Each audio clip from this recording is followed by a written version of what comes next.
Hey, are you a business owner, entrepreneur, or professional? If so, we want you to apply to be a featured guest on our show. My name is Adam Torres, and I host the Mission Matters series of podcasts. I've recorded over 3,000 episodes, and we are just getting started. How do you know if you'd be a good guest to be on the show? Well, only one way to find out, and that's to apply, but I'm going to let you in on a little secret. We want guests that have a story to tell, guests with a brand, a product, or a service that can benefit my audience of listeners. If this sounds like you, go to missionmatters.com and click on Be Our Guest to apply. I'd love to talk to you and get to know more about your story. Again, head on over to missionmatters.com and click on Be Our Guest to apply. All right, now let's get into the show. Hey, I'd like to welcome you to another episode of Mission Matters. My name is Adam Torres. You can follow me on Instagram at AskAdamTorres. Keep up with my book releases, book tour schedule, signings, all that other good stuff. Always love to connect with you there. And as always, if you'd like to apply to become a co-author of one of my upcoming books, just head on over to the website, missionmatters.com, and click on Become an Author to apply. All right, so today is a very special episode for those of you that have been following the series. Today I have my very special guest and co-host, Kamar Zaman, who is the founder over, and we work with almost daily, I'd say, now at this point. So first off, Kamar, I just want to say, hey, welcome back to the show. Happy to have you back on. Thank you. I'm very excited again to be here today and discuss the new topic. So, Kamar, you always come with the great topics, and for those of you, again, that haven't been listening to this series for that long, so Kamar, I bring him on once a week, and he's my guru. He's the person that I go to, and I have those other questions as a business owner and as a media personality. I'm like, how are we doing this? Like, this is what we're doing. How can we do it a little bit better? Like, how? Because that's the whole idea. Like, how do we continue to get better and better as entrepreneurs, as business owners, and increase our digital footprint, which is important for everyone. So today's topic, and another great one proposed by Kamar, so how to write content that ranks on Google. So let me repeat that. Today's topic, how to write content that ranks on Google. Kamar, this is what you're doing, man, day in and day out. So where do you want to start with this one? All right. So today's topic, like you said, is how to write website content that ranks on Google. And why did I choose this topic? So I want to give you some context. So we did some content topics again, in June, and now we are in August coming to an end. And Google has gone through a lot of changes to updates. They have made changes. Google is always making changes to improve user experience. So I wanted to kind of bring this topic back in the bucket, because we are doing a lot of work. When I say we, Adam, you guys, business owners, we do a lot of work writing content. And the reason we do that, because we want to rank on Google. And the reason we want to rank on Google, so we can have more transactions and, have more revenue for the business. So it's important that we have a game plan rather than just sitting and writing this content. So that's the reason I chose this. And because there has been a lot of change in Google, I want to really demystify and take out a lot of fluff that a lot of SEO companies make you believe, and that's not true. So nothing against the SEO companies, but this is my roadmap, and Kamar, wait. And Kamar, I want to throw this out there because you like what you're saying about some of the fluff and some of the things that people say, because I feel like who hasn't received an email or something like, hey, we can rank you number one on Google. Hey, we can rank this on number one on Google. And it's like, well, geez, like everybody ranks number one at Google. How do you become number two then? Like all the marketing that's been done around that has kind of, at least for me, I can't speak for anybody else, but it's even desensitized me to that concept. I'm like, rank number one at Google. Like, okay. So I'm like, it just seems odd to me. So I just wanted to confirm what you were saying, because I get that stuff all the time. And that's true. I get newsletters. I get phone calls. Can I get you on the first page of Google? And I said, no, thank you. I hang up.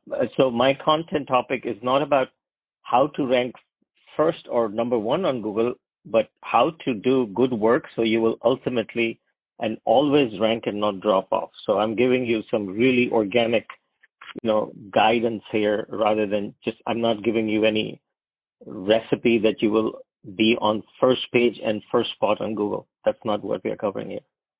Awesome. I just wanted to clarify that. Continue, please. Yeah, sure. This was about 20 years ago when I started the business. I heard this old adage from a marketing guy.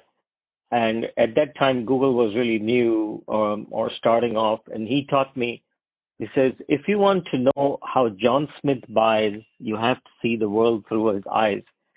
And his name was actually Adam also. And I said, Adam, what do you mean? And he says, Kumar, it does not matter whether there's Google or Bing or Yahoo. You have to write for users. And if you write for the user, then you will always be successful. Fast forward 23 years from now, while that friend of mine passed away, that theory that he taught me, that recipe that he left with me, it still works.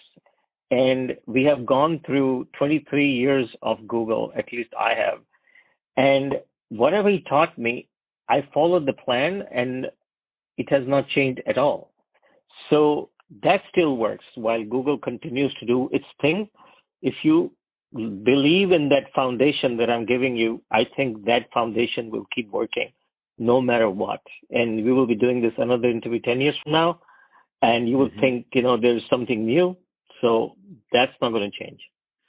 That's awesome. So, first off, when you think about industries, niches, things like that, a lot of business owners, a lot of entrepreneurs, a lot of executives listen to this show, and they're looking for marketing tips, marketing advice in general, just trying to extend their reach and footprint. So does this, give me a feel for this? What is this work best for? What kind of companies, what kind of... This recipe is for everyone, whether you are a plumber or you're a lawyer or a dentist. What I'm giving you today, you can just wear a different hat and it'll work. Now, if you're a lawyer, obviously, you have to do things differently. And in today's case example, I'm doing an example of a divorce lawyer in LA, so you can take away that. But if you are a personal injury lawyer in LA, my recipe works. If you're a plumber in LA, my recipe works. All you have to do is just build the foundation. If the foundation is done right, then everything is done right. It's kind of going to a personal trainer that says, I want to build the body. The foundation, each body is different, but the core principles remain to be the same. It's not different for Adam or Kumar. It's just our body types are different, but the foundation remains to be the same. Because I work with from air filtration companies to doctors and lawyers. The core principle that I've adapted in my business still is the same. It's just that I pivot differently for each business. And that I'll also show you today in this guide. So it's kind of like a 30-minute, 1-hour guide that we are doing. Fantastic. Well, let's just dive right in. So let's get started. Okay. So remember, we are doing website content that ranks on Google. So when I say website content, I'm talking about content that is either a page on the website where, if somebody searches for it, they can go and find that page. It's called the page on the website versus a blog. So this mostly will work on both, but today I'm covering the website pages. So the first thing is make sure that the content is done for the humans, not for the robots. Okay. In other words, intention of who is going to read. This is where half of the industries goes wrong, because let's say if you're a lawyer, you have to write your content and then the SEO ring comes in and says, hey, your content is not doing good because you don't have the keywords. Now the lawyer is totally confused and he gives his business to somebody who is going to completely destroy his website. So make sure that your content is done for the humans. Now, if, in this example, if you are a divorce lawyer, I'm going to guide you in this discussion further along this way, what you need to have, and I'll give you the guidance. So the first principle is it must be easy to read. And I'm bringing this knowledge from a legal point of view since we're talking here. So a case study here. So I work with a lawyer, and lawyers spend a lot of time and money to go to the law school. So when they write their own content, they make it so complicated. They put statutes and things like that. That's important But remember, your audience is not another lawyer. Your audience is people that are going to search for you because they need you. So try to keep the content simple. And when I say simple, it needs to be like an 8th grade simple, So and a person with the 8th grade education can read that. Now there are tools out there. There is a tool called Flash Kincaid tool out there on the internet. You can copy and paste your article and it'll say, yeah, this is for the 16th grade or this is for the 8th grade. So just remember that, and we'll put those resources in the show notes so they can go to the right place. So easy to read is very, very important. Okay. The next step is who is going to consume this content. So going back to the lawyer example, if your target market that you're working is Los Angeles, California, and you are in the business of family and divorce law, then your target audience is people that are looking for family lawyer, that are looking for child custody lawyer, that are looking for business and divorce lawyer. So your content must address the needs of those people. So content consumption, it has to be written in that way. So I'm going to now give you some tips of how to structure that content. Should I go along, or do you have any questions along? So I get the idea to make it simple, and that's a great way that you position it. So meaning it's not statutes. You got to think about the end user and who's actually reading it, and then the structure is going to make sense. So no, I follow you so far. Let's keep going. Okay. So the first step when you're putting your content, make it bite-sized. So if your content is, let's say 1,000 words, make it bite-sized. So make your paragraphs short and make the sentences no more than 300 characters. And you may ask me, why the 300 character limit, right? So Google, if you ever search on Google for whatever terms you search on, Adam, Google has started to show in search results these boxes that come up. They're called search snippet. People always ask for search related to. Those boxes will show up if your content is in the 300 character range because they are trying to give you the answer. Those are called zero results. So if you write your content with short character limits, then your chance of showing up in those answer boxes will be quite prominent and your content will start to show up. If you have long paragraphs, obviously it's not going to show up. So that's the reason I like to keep my content simple. The next tip I give is try to write your content with bullet points and numbered lists. So if you're trying to explain something instead of a long paragraph, explain that in a bullet points, because bullet points are easy to consume, they're easy to read. As a result, the user doesn't get confused because the user has short fish memory. It's like used to be 9 seconds, is probably like 3 seconds now. They do a search. If your piece of content is too long and it's hard to understand, they're going to jump off and go to a website that has easier content. So it's better that it's put it into bullet points, number list, etc. The next thing in writing the structure of content, I'm talking about the user design now, is break your headings and subheadings. So if you have few paragraphs, break it down into headings, and subheads. So normally an article or a web page has a heading, like the VIP services, blah, blah, blah. But then you need to have a subheading. So you explain everything in a subhead. So why do you need a divorce lawyer? Like that may be your heading. And then why do you need a divorce lawyer who handles child custody as a subheading? So you want to put that in the subheadings. So far, so good? Oh, so far so great, and the bullet point part of it, and the funny thing is as you explain this, I think back, and I think sometimes as content creators and as just people that are like doing like I like to go back to the review answer. Reviews matter on a product. When you go shopping, you look for a review, right? So like that's what you do. So why wouldn't you think about other people doing that when they're looking for your product? They're looking at reviews also. So when you're thinking about content, what you just now said about making it simple and putting bullet points and things like that, that's the way I like to digest content. I do exactly what you just described. Exactly. So when I'm thinking as a content creator about what to do on my website, why do I not do that same thing that I do that I like? Other people like it too. That's why it's our behavior. So like if you even just do that self-reflection, it becomes kind of obvious. So as you were saying that, I'm taking notes and I'm laughing because like, yep, that's exactly what I do. And I've been guilty of making the mistake of what you said not to do in the past. Now we're a little bit better, years later, but I didn't know that in the beginning. So if you're listening to this right now and you're questioning it, just think about it this way. You do the same thing too, very likely. Like you're looking for the quick content that you can digest. You're looking for the bullet points and the headings so you know you're on the right page, and then you decide if you want to dig deeper. All right, continue. I just had to throw that out there. All right. So the next thing is now the first thing, just to recap, I told you that we are writing simple content. The second thing is we are writing for the person. I gave you user aspect, in other words, bullet points, numbered list, headings.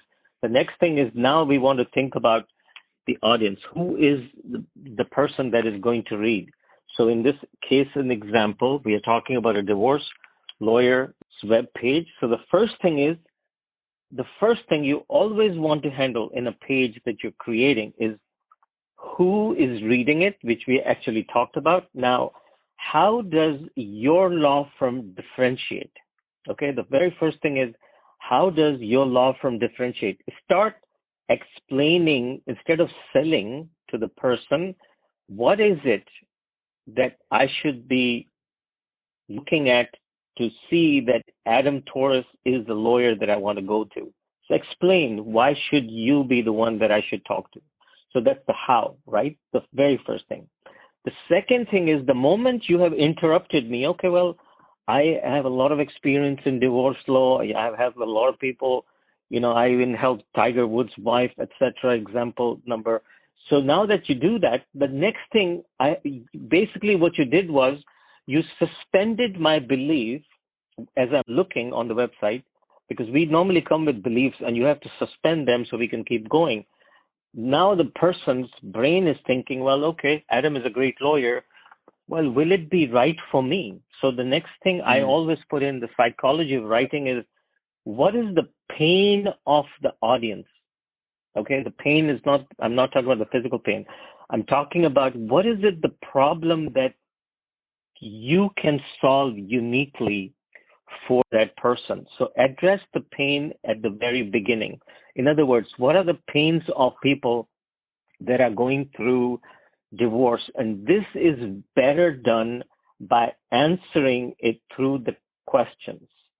So, for example, collect a lot of questions. When a phone rings and the divorce lawyer, usually his calls come in and they are done through an intake system or a receptionist, and they have a question, do you do this type of divorce, etc. So they have all those questions. Put all those questions in an answer, okay? And I call them should ask questions. They are not frequently asked questions, but those are the should ask questions that you put it before, after you have told the client what you do, is like, what are the questions they have their own mind, because they're going to be really happy when you have answered those questions right at the very beginning. I call them the should ask questions. So after those questions are explained, they are going to trust you more because they feel that this guy has handled all type of divorces. Now, what are those questions? I'll just give you some case examples. How much does a divorce lawyer cost in LA? The cost question is always on people's mind. Well, can I afford this divorce? So that's a cost question. How much does it cost to hire a divorce lawyer in California? Do I have to pay in advance, or will my spouse pay? So there are few questions. Everybody has those questions. All you have to do is put it all together and put it on your website. Man, that makes so much sense. And then, and I guess the thing that comes to my mind is that, like, so we have an FAQ section about like our podcast on the very bottom of our page, and that's kind of like the page where people go to apply to come on the schedule, so or to be on the show. And the FAQs from that probably took like, hundreds and hundreds, probably actually now up to this point, thousands of questions and responses to narrow down to those over time, right? So like it seems like over time those questions can be refined, like you can do a lot of different things with it, but that's kind of like your direct feedback from your audience. Correct. And that is the right feedback. It's not made up. Those are questions that everybody has. And that helps you find the right kind of customer, because you can't solve problem for everybody. But if you have the right kind of questions, then your intake is going to be much cleaner and you will have better conversion. Okay. Awesome. So the next thing, and this is called objection handling. And I'll give you an example.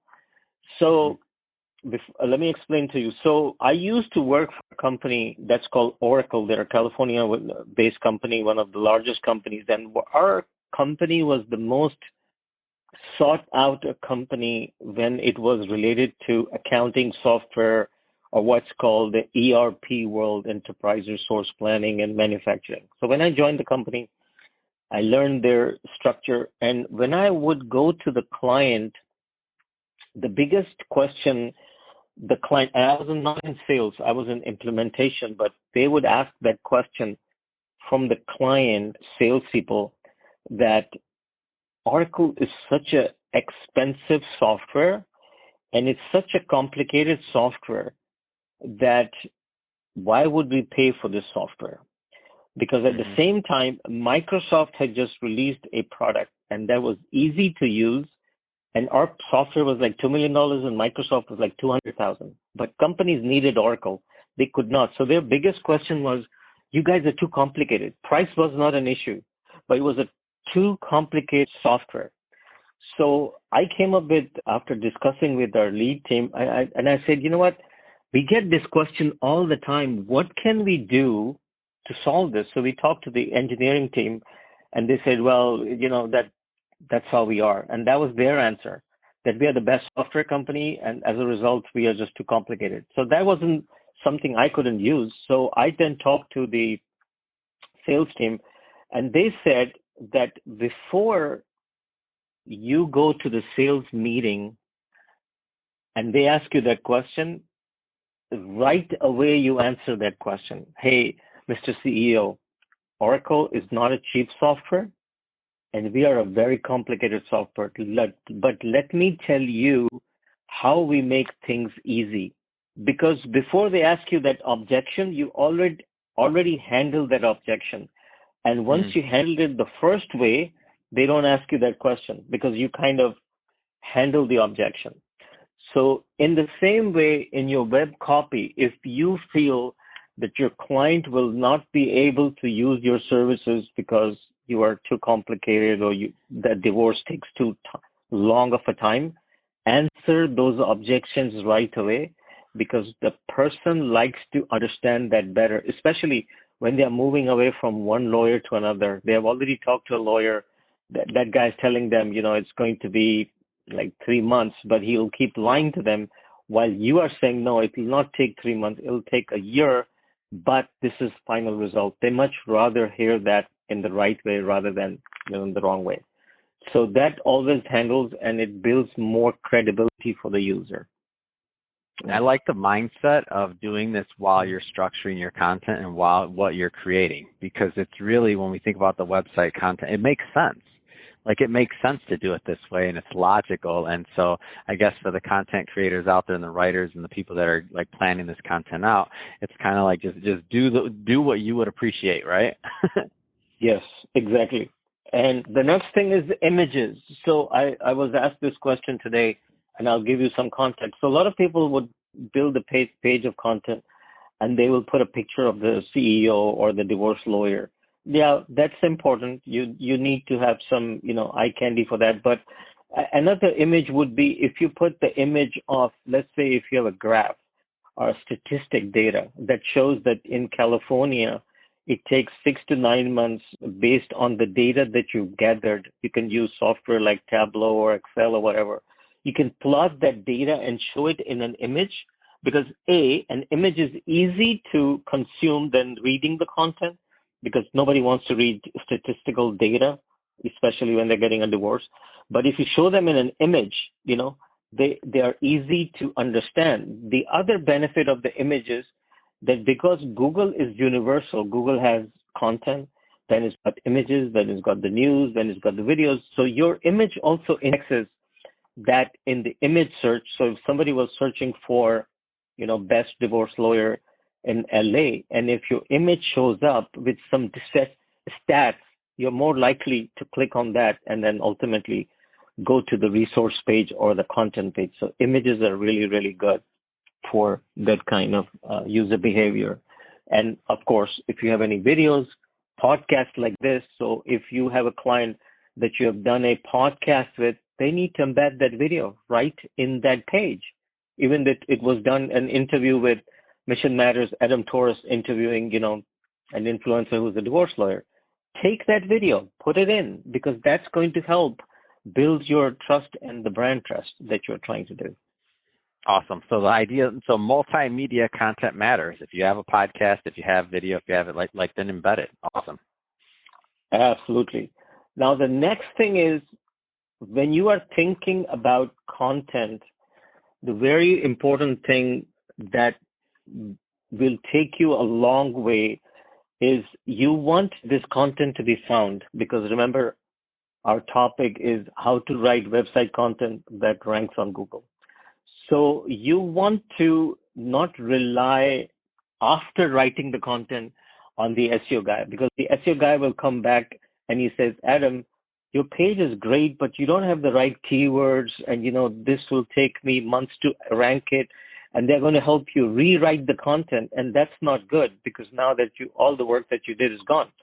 So what you want to do is do your own keyword research when you're writing the content, and maybe at that point, you don't even need an SEO. So how do you find the keyword research? Now, there are many, many tools, and I can tell you to go and buy some tools, but I'm a frugal innovator.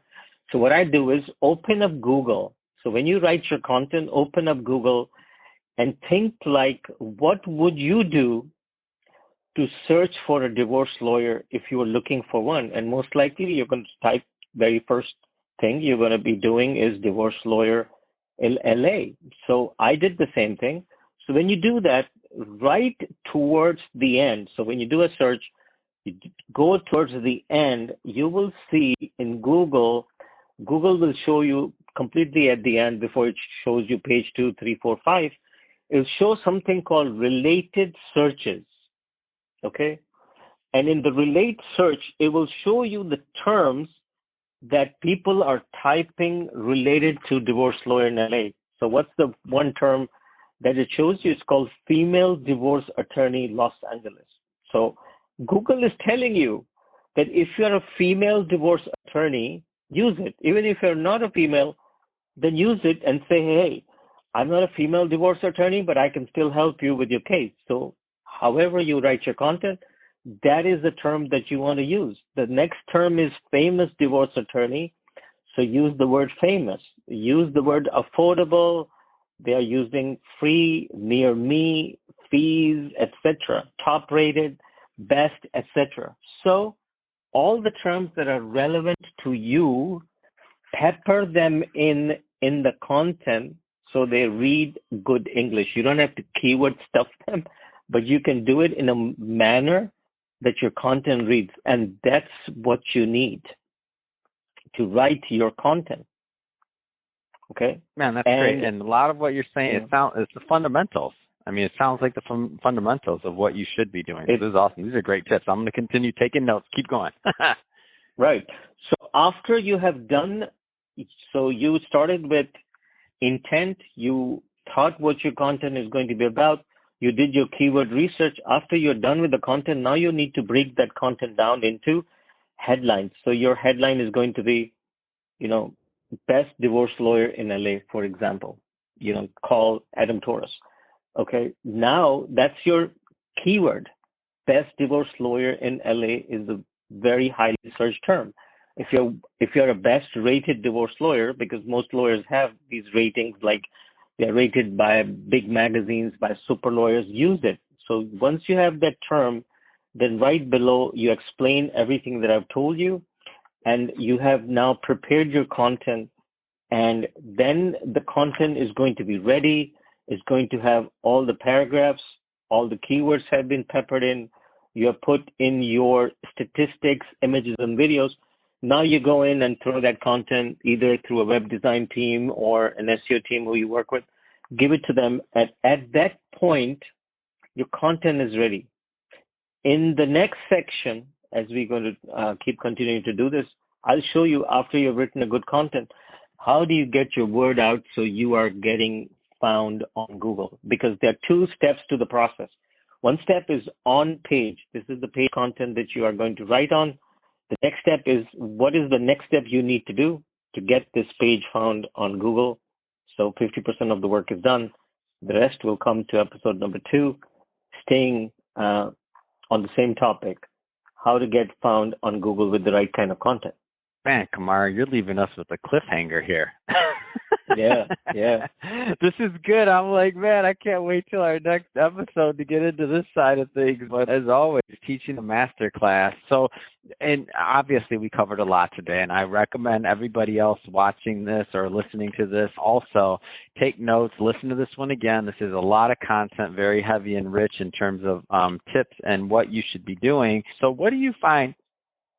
So based on, kind of what we reviewed, and I know this could go a lot of different ways, but what do you find are some of the top things that people miss in doing this? Like, what's the thing that, like, over and over and over again, like, because I know people submit content to you all the time through KISS PR. Like, what do you find that people, like, are constantly making the mistake? Most people, the biggest mistake they do is the content is heavily done. Too much keywords are done, which is not organic, because they have been made to believe that they need to throw a lot of keywords. So they are over-optimized content pieces. So we have to dumb it down. The other problem is the content is not, especially when it's coming from the lawyer industry, it's so complicated that if you read it, you would not understand it. So we have to tell them to make it easy for consumption. And that's the biggest challenge. I work with lawyers. They're great in writing, but they're not very good in closing. And the web pages are your closing. If you don't get a phone call, then obviously you're not getting any leads. So the closing is actually done by the web page, and then the person has to pick up the phone and call you. At that time, they're pretty much sold because lawyers are not salespeople. You either need a lawyer or not. But if your website has not done a good job of closing itself, then you leave the loop. So that's the biggest challenge we get, is the content is not done in a right manner. I can see that completely. So this has been great, Kumar. I mean, again, this is the first part. We got more parts coming up. We're going to go through more. We're going to go further down this user journey on how to create great content in the next part of this, and that gets on Google. So that being said, I do want to give you the opportunity. I know some people want more information sooner than the next episode, so I want to give you the opportunity to leave your contact information or KISS PR. Like, how do people? Well, final question, 2-part question. Number one, what are typically the right types of clients that get the most value out of working with you and your team at KISS PR? Number one. And number two, what's the best way for people to follow up to connect?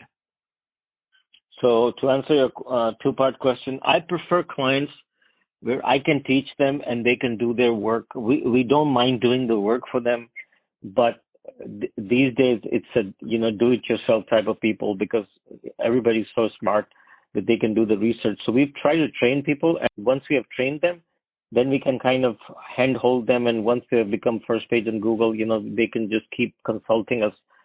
And that's the best way, because when a client is fully involved, they feel that they are learning the process and they enjoy the process, rather than I do all the work and, they just pay us. We have those clients as well, but I personally prefer clients where I can teach them so they can continue to do this on their own, and I can become a mentor for them. That's why we have this masterclass in marketing. Of course, if they want to find me and, ping me for free, we don't charge them. We just discuss, because I believe that if you're an educator, you will always get compensated somehow. So kisspr.com is the only place they can go. Very simple, KISSPR. Keep it super simple. PR stands for predictable results. And that's what we teach you to do for yourself. Awesome. Perfect. Well, Kumar, thank you again for coming on the show. Always enjoy when you come on and co-host with me. So this has been awesome. And to the audience, as always, thank you for tuning in. If this is your first time listening, don't forget, hit that subscribe button. We have many more mission-based businesses and entrepreneurs coming on the line, and we don't want you to miss a thing. And Kumar, as always, been a pleasure and can't wait for the next one. Awesome. Thank you. Thanks for having me.